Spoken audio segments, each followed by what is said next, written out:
кандай иштер? Жакшы. Жакшыбы? Убакыт таап ушул подкастка макулдук берген үчүн ыраазычылык айтам. Рахмат чакырганыңызга. Аябай кубанычтамын. Абалың жакшыбы? Жакшы, төрө элекмин. Азыр 39-жума башталды. Бул жакта айтып кетпейсизби каякта жүрөт экенибизди экөөбүз? Бүгүнкү биздин локациябыз Асель экөөбүздүн айылы. Биз айылда жашаган кишилербиз, айылды тандаган кишилербиз. Ошондуктан бул подкастыбызды тоонун арасында талаадан тартып жатабыз. Жамгыр жаап атат. Аябай жаан жаап жатат. Күн суук.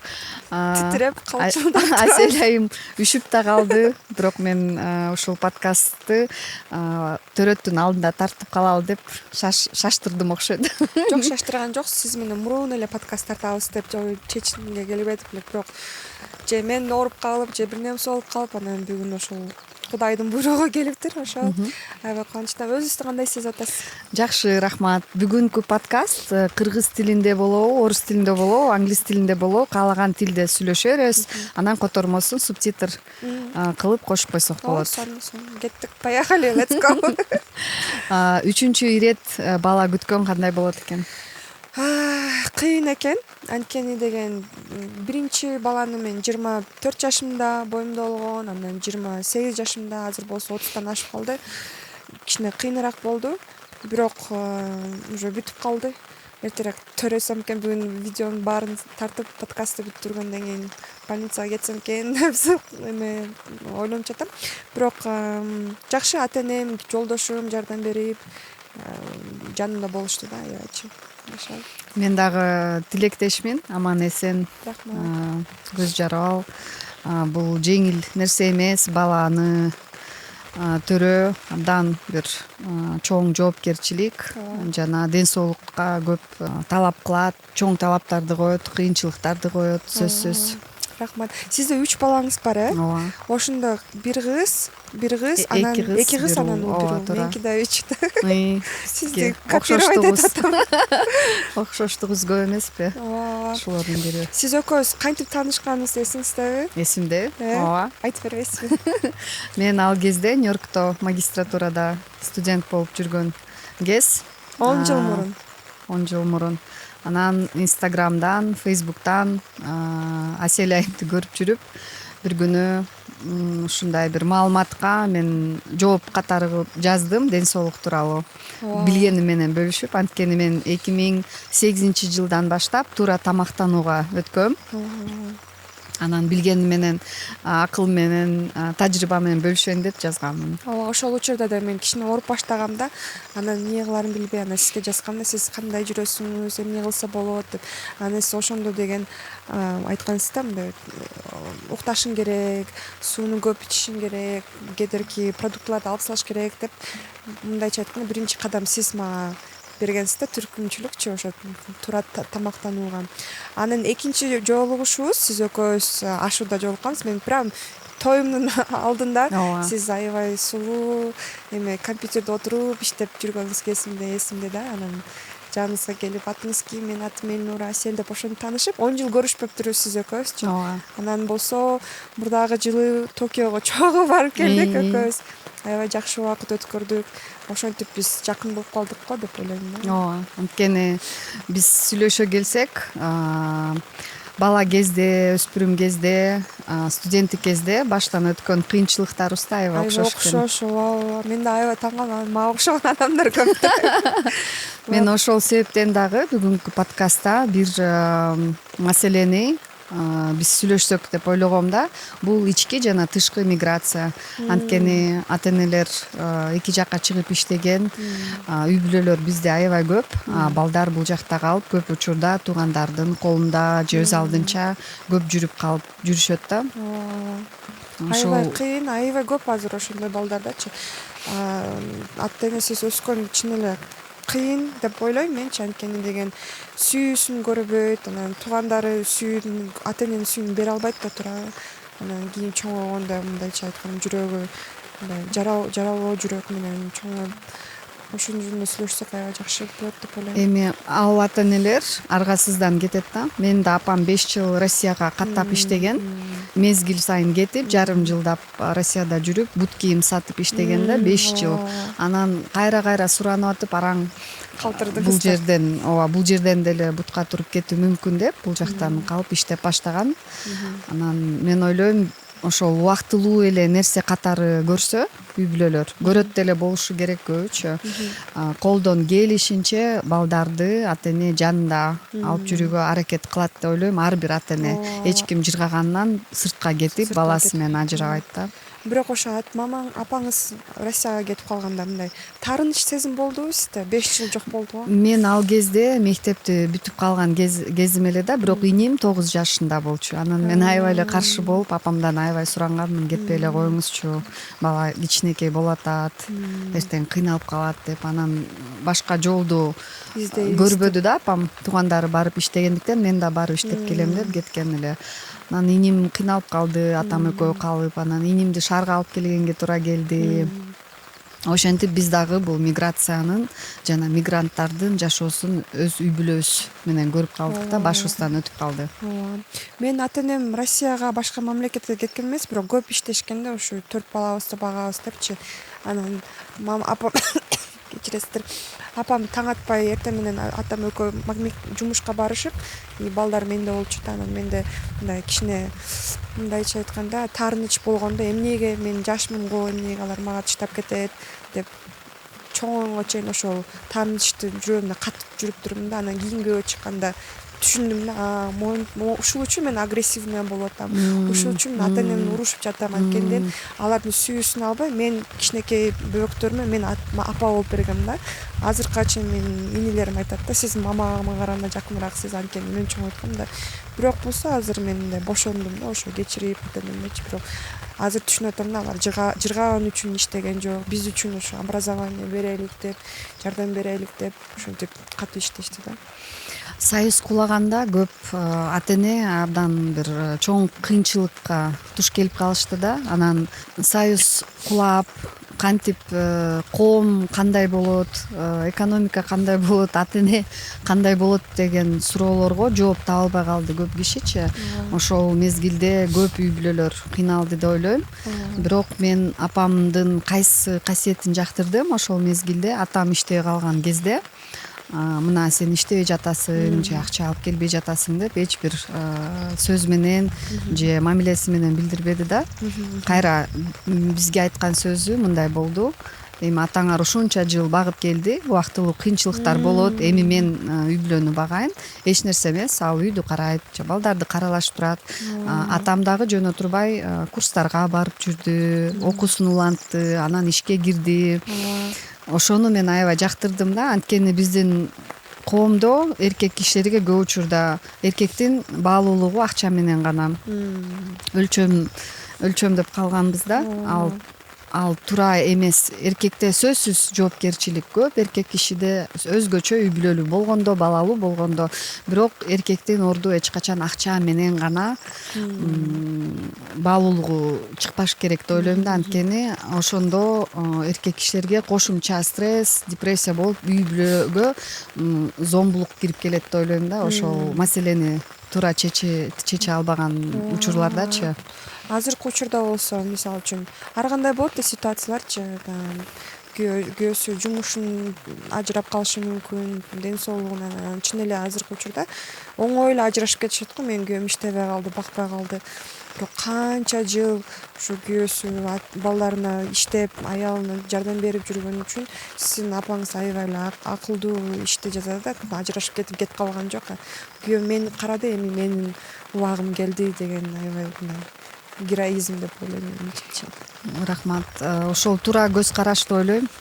Жана азыркы заманда аялдын жумушу, эркектин жумушу деп ошол бөлүнүү жокко чыгып калды. Жокко чыгып калганы да туура да. Эптүү киши өзүнүн эбине жараша жумуш кылыш керек. Анан үй жумушун эркек киши кылабы, аял киши кылабы, ал айырмасы жок. Эң башкысы бул балдардын багуусу орун алыш керек. Балдардын алдындагы милдеттен эч ким баш тартпаш керек да. Балдарды бирөөгө түртүп салган болбойт, качып таштаган болбойт. Ошол колдон келишинче балдарга багуудан дагы ата эненин мээрими керек да. Туурабы? Туура. Анткени багуусу бар болуп, бирок мээрими жок болгон үй бүлөлөр дагы азыр аз эмес да. Балдардын кийими бүтүн, үйү бүтүн, бүт нерсеси бар, бирок ата эненин көңүлүнө жете албай жүрөт. Чын эле. Туура. Жашоо бирок мындайча ойлонсоң кыйын болуп кетет экен өзгөчө мурунда Совет Союздан кийин мен ата энем айтканда, кулагандан кийин депрессия болдук депчи. Акчабыз жок, жумушубуздан арылдык, тамагыбыз жок, эмне кыларыбызды билбей. Өзгөчө атам болсо мурунда инженер болуп иштеп жүрсө, жумушу жоктон кийин аябай мындай өзүнө чөгүп кетти деп ата энем айтканда.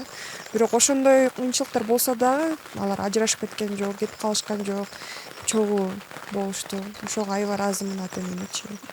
Баштардан өтө кыйын күндөр өттү.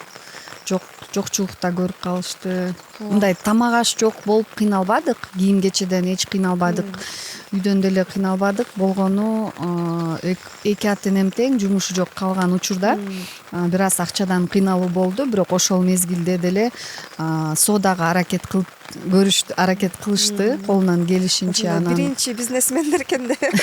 Атам Союз учурунда эле бизнести баштаган өзү. Талаа иштерин жасап, Союз өстүргөн чоң жерлерде. Анан жакшы акча тапчу. Жумушу бар кезде Союз малында эле.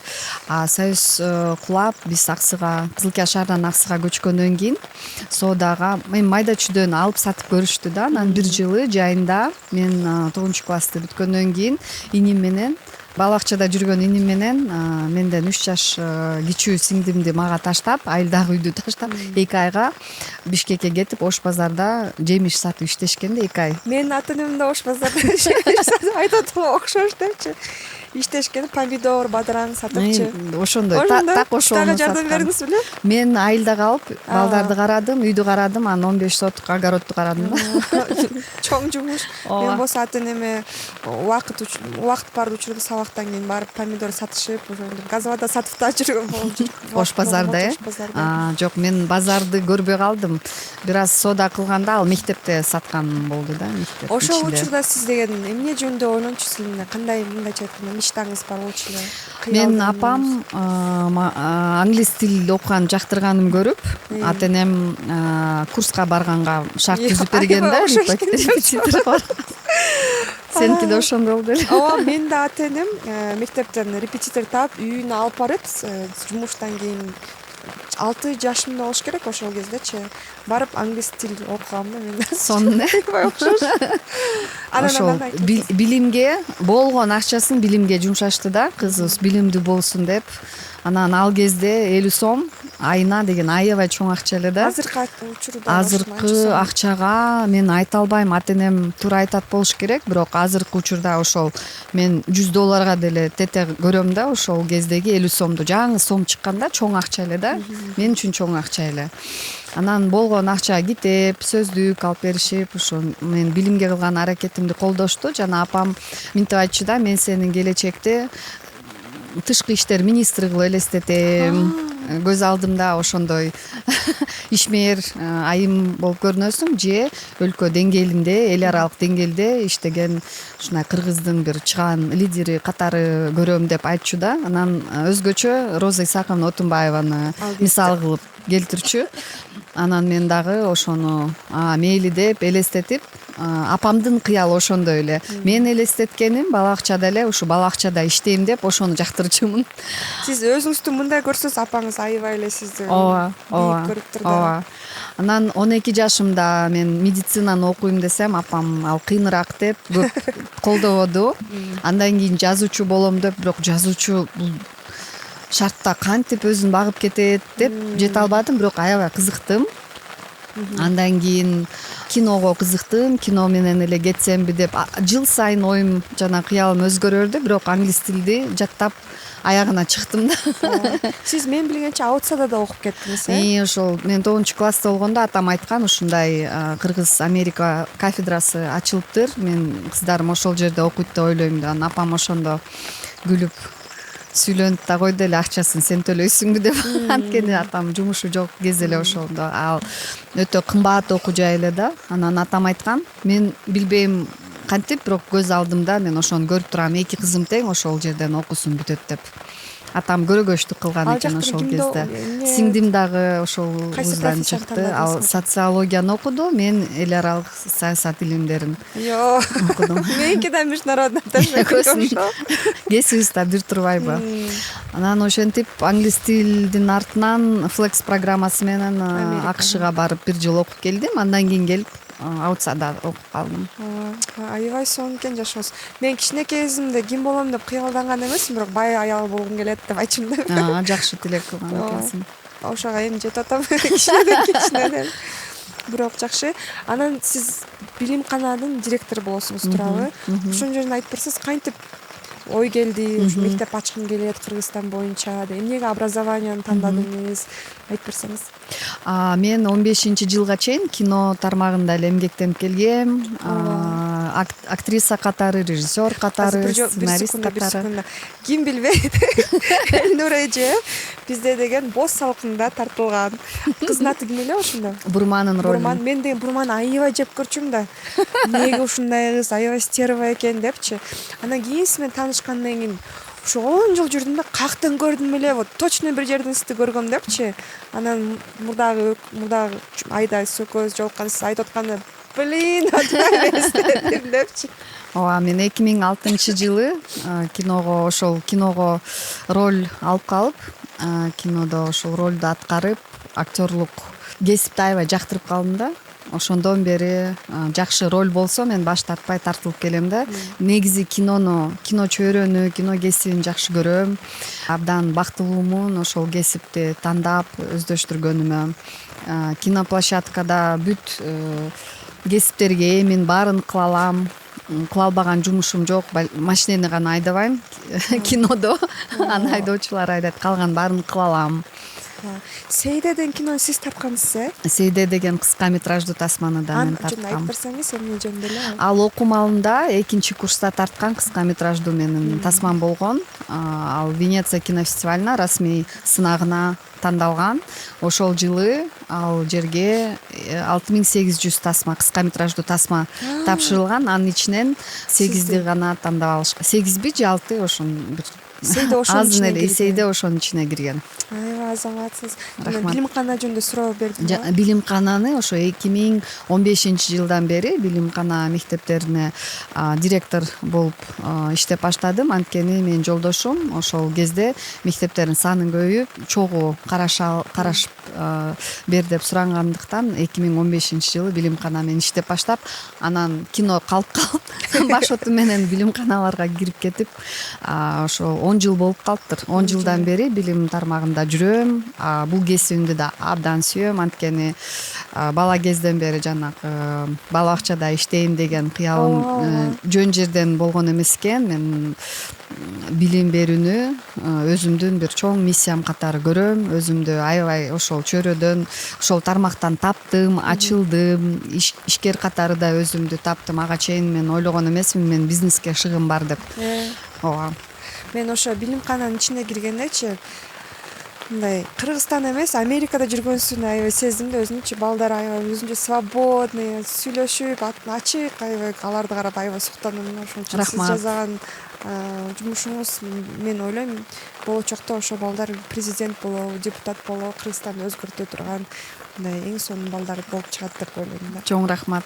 Мен Инстаграмда көрүп жүрөм да, сиздин балдарыңыз менен мамилеңиздерчи. Аябай суктанам да, балдарыңыз англисче дагы сүйлөйт, спортторго дагы кызыгат, көп тоолорго чыгасыңыз. Ошо кантип балдарыңызды тарбияладыңыз, айтып берсеңиз, анткени мен ишенем, биздин аудиторияда жаш ата энелер бар, мүмкүнчү ошо сиздерден советинде сураса болобу? Эми мындай ата эне болууну эч ким төрөлүп билбейт экен да. Биринчи жолу баарыбыз. Мен дагы билбей эле эмне кылдым, кайра эле баягы китеп окумай да менин бир курбум, Салтанат деген курбум, мен боюмда бар кезимде абдан жакшы китеп белек кылып берген да. Бул 4 жашка чейинки балдардын психологиясын, франциялык бир автордун китебин, анын баарын окуп, изилдеп, анан баарын китеп менен жасадым да, китептен акыл алдым. Анан күндө балам бала бакчага чейин 3 жашына чейин күндө балам менен китеп окудум, сүрөт тарттык, жомок айтып бердим, көп нерсени жомок аркылуу түшүндүрдүм да. Анткени кичинекей балдар мындай түз сөздү жакшы кабыл ала бербейт, түшүнбөйт, аларга бүт жаңы да. Чоңой элек, ошондо жомок аркылуу көп нерсени балдарга үйрөтсөк болот да. Биз өзүбүз эле ойлоп таап, ой бир чычкан жашаптыр, анан ал чычкан кечке үйдө жалгыз калып, апасы талаага чыгып кетип, маанайы жакшы болбой, анан өзүн өзү алдап, терезени карап, анан апам мен үчүн тамак алып келип атат да деп, анан өзүнө бир оюнчук жасап алып, ошол оюнчукту дос көрүп, экөөсү сүйлөшүп, анан эч коркпой отуруптур. Анткени ал чычкан билчү, апасы сөзсүз келет, ага даан алып келип берет десем эле, кызым көзү жандана түшүп, мен эки жакка көп кетип калганда ыйлабай калчу да, мен келем, сөзсүз кечинде келем же 2 күндө келем деп 6 айдан баштап эле ошентип айтчумун да. Анан балам ыйлачу эмес, ыйлабай эле калчу. Анткени мен улуу кызым, ооба, ошентип көндүргөм да. Ошол анан мен жумушка чыкканда ошол көп жардам берди. Жана кызым 3 жашында бала бакчага барганда ушул мен тандаган бир жол ыйлабай эле бакчада биринчи эле күнү калып калды. Анткени мен ошо сепарация деп коебуз, сепарация. Ошону туура үйрөткөм. Ошентип сиз жомок аркылуу айтып берсем ага ачылыш болду да. Менен урушуп кээде мынтип айтам да, сиз болсо жомок аркылуу көрүңөр кандай сонун совет экен, Биздин чоң апалар, тайнелер ошентип бизди тарбиялачу эмес беле? Жомок аркылуу, жомок, уламыш айтып берип атып эле акыл берип койчу да. Анан мен ошону туура көрдүм. Анан Чыңгыз Айтматов ошентип чоңойгон, жомок угуп чоң апасы же тайнеси, мен эсимде жок, бирок ушу апалардын бири жомокчу болгон, жомок угуп чоңойгон, ошон үчүн ошол уламыштар чыгармаларына да кирген да. Анан кайсы жашта болбосун, мен балдарыма жомок айтып берсем аябай жактырып угушат да. Анан биздин эле чөйрө жөнүндө эмес, джунглиде жашаган жаныбарлардын мектеби жөнүндө жомок өзүм эле таап ойлой эле айтып бере берем. Анан мектептеги өздөрүнүн бир маселелери болсо, ошол джунглидеги мектептин ичинде окуя аркылуу булар азыркы жашоосунда күнүмдүк бир маселесин чечип берем да, тигил сюжет аркылуу. Жомок айтканда дагы менин оюмча мына логикасы дагы башкача болот го дейм, алар деген уже сами себе начинают придумывать сказку. Аябай жактырышат да, жатарда ошентип айтып берсечи. Мына джунглиде ушундай жаныбарлар жашаптыр, анын ичинде бегемот, аты мындай, анан бириси жылан, аты мындай, анан бириси маймыл деп баарына ат берип, анан ар бир жаныбарды үндөп да берем да, ошону аябай жактырышчу. Кааткырып күлүп, үчөө тең жатып алып абдан жактырышты да. Анан мен ойлойм, буну сөзсүз эле буга өзгөчө таланттын кереги жок. Ар бирибиз бир окуяны ойлоп таба алабыз, жомокту балага көркөмдөп айтып бере алабыз да. Анан үнүндө эле аткарып бере алабыз. Анан бала ата энеде ошол эркиндикти көргөндө өзү да ошого шыктанып баштайт да. Мен дагы бир нерсе ойлоп таба алат экем, мен дагы ойной алат экем деп. Ошондуктан мен балдарым коркпой сахнага чыгып, мектеп театрында катышат, эл алдында ырдайт, бийлейт, коркпойт да. Биз баладан эмнени күтсөк, өзүбүз ошону көрсөтүп беришибиз керек биринчи. Туура. Балдарды тарбиялагандачы мындай кандай кылып тарбия бериш керек, ошону айтып берсиз. Кантип сиз тарбиядыңыз? Мен ойлойм, балага эң биринчиден туруктуу ата эне керек да. Эмоционалдык, менталдык туруктуулукка ээ болгон ата эне. Ошондуктан эң биринчи милдетибиз ата эне катары бул өзүбүздүн эмоциябызды колго алуу. Балага көрсөтпөө. Ошол эң кыйын, бирок бул эң башкы милдетибиз. Анткени ошондо балдарыбыз өздөрү да туруктуу болот. Кыйкырыкка өтпөйт, ыйлап жибербейт, бирөө менен мушташып баштабайт. Анткени биз эмнени көрсөк, балдар так ошону эле кайталап берет да. Биз баладан эмнени күтсөк, ошону биринчи өзүбүздө тарбиялап өстүрүшүбүз керек. Мен ошого таянып эле ата эне болуп келатам да, кандай акыбалда болбой өзүмдү колума кармап, эшиктен аттап үйгө кирерден мурун бүт маселени сыртта калтырып, эгер чарчап аткан болсом, урушуп, кыйкырып эч нерсе дебей эле бир гана сөз: мен азыр чарчап турам, 1 сааттан кийин сүйлөшөбүз деп коем, болду. Балдарыңыз түшүнөт. Ооба, түшүнөт. Анан же тамак ичип атсам, ар бир маселе менен келип баштайт да, кечке көрүшпөдүк да. Анан мен ошондуктан айткам, бир эреже киргизели бул үйгө. Тамак ичип атканда бири-бирибизге келип маселе айтмай жок. Тамак ичип бүтөт, адам чай ичип бүтөт, анан сурайбыз: мен могу маселе жөнүндө сүйлөшкүм келип атат, азыр туура убакытпы же ананраак сүйлөшөлү деп биринчи алдын ала билдириш керек, айтып салбайчы. Анан ошондуктан айтышат: апа, могу маселе жөнүндө качан сүйлөшсөк болот дейт. Анан мен айтам: убакыттандайбыз, отуруп анан сүйлөшөбүз. Бирок азыр ушу мен мурун Японияда жашачумун, Жапония деп коебу азыр, жашачумун го.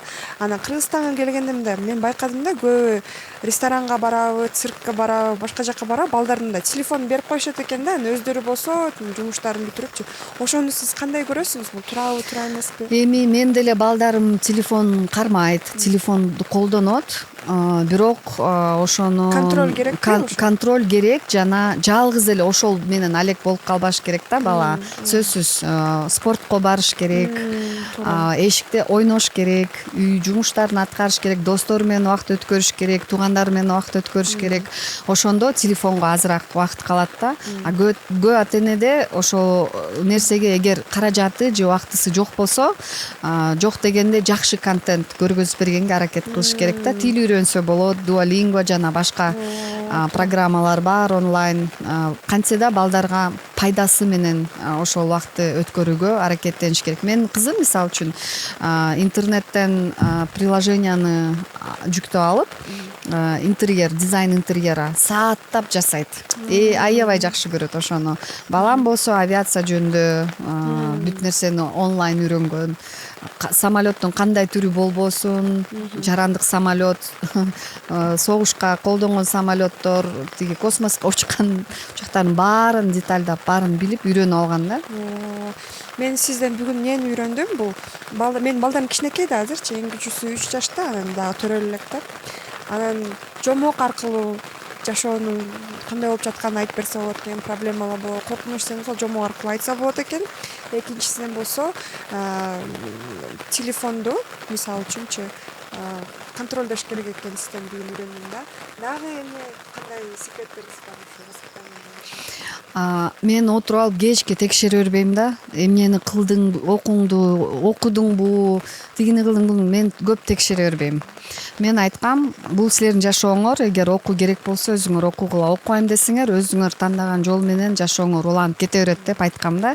Басымдык жасай бербейм.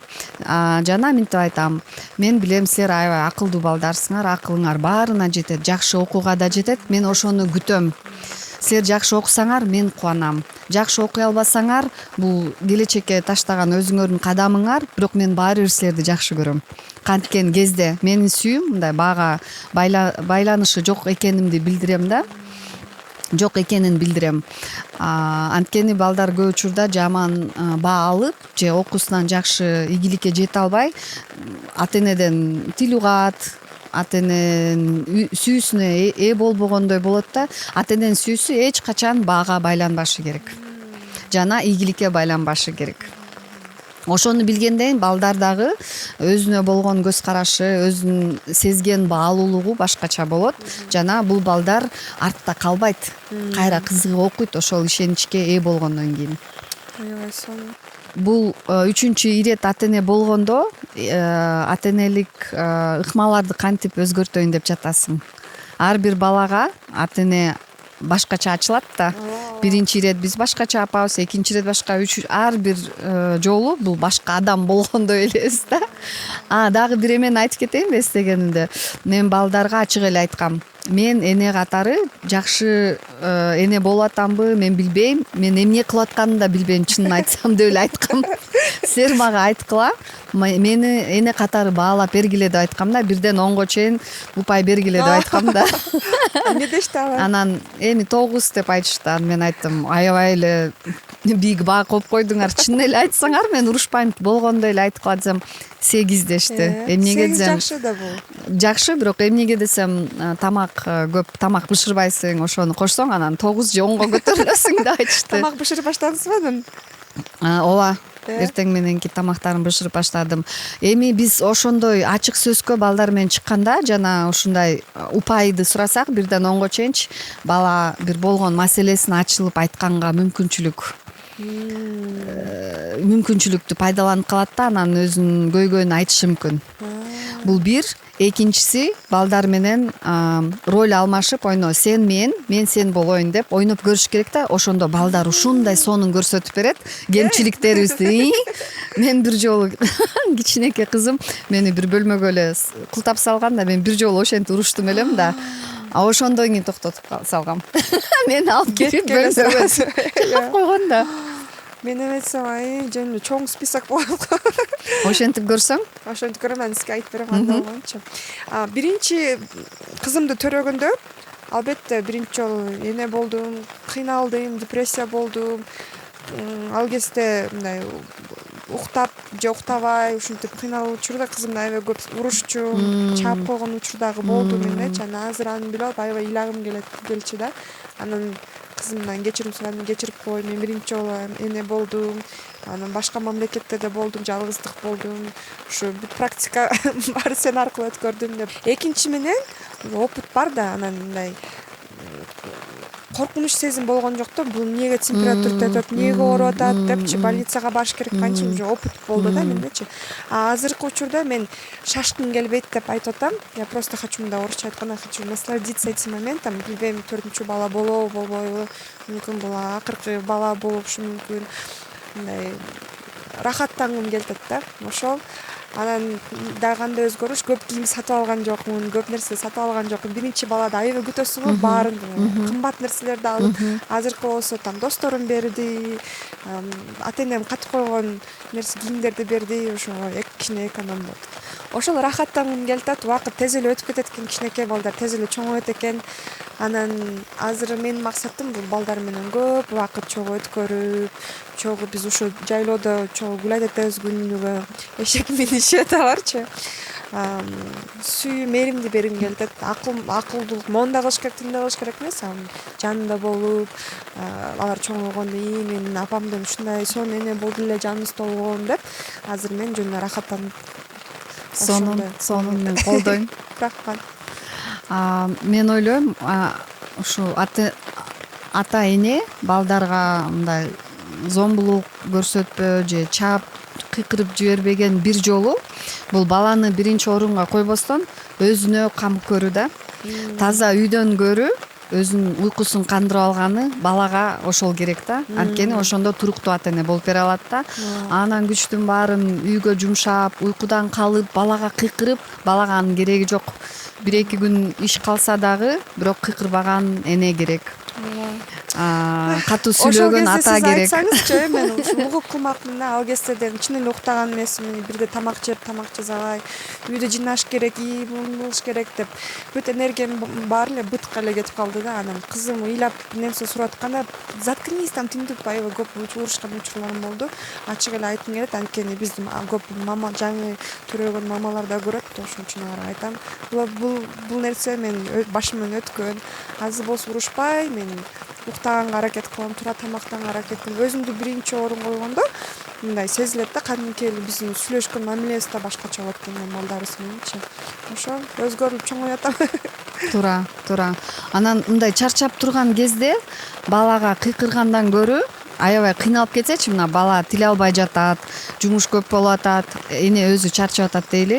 Анан ого өтөр кыйкырыкка өтүп кетет да, же баланы чайып уруп баштайт. Ошентип кыйкырган ордуна жатып алып ыйлап алган жакшы да баланын алдындачы. Мен эмне кыларымды билбей жатам, мен алсырап атам, мен чарчап атам деп, андан көрө балага ачылып айткан жакшы. Ушунча көп ачылыштыр болду менчи.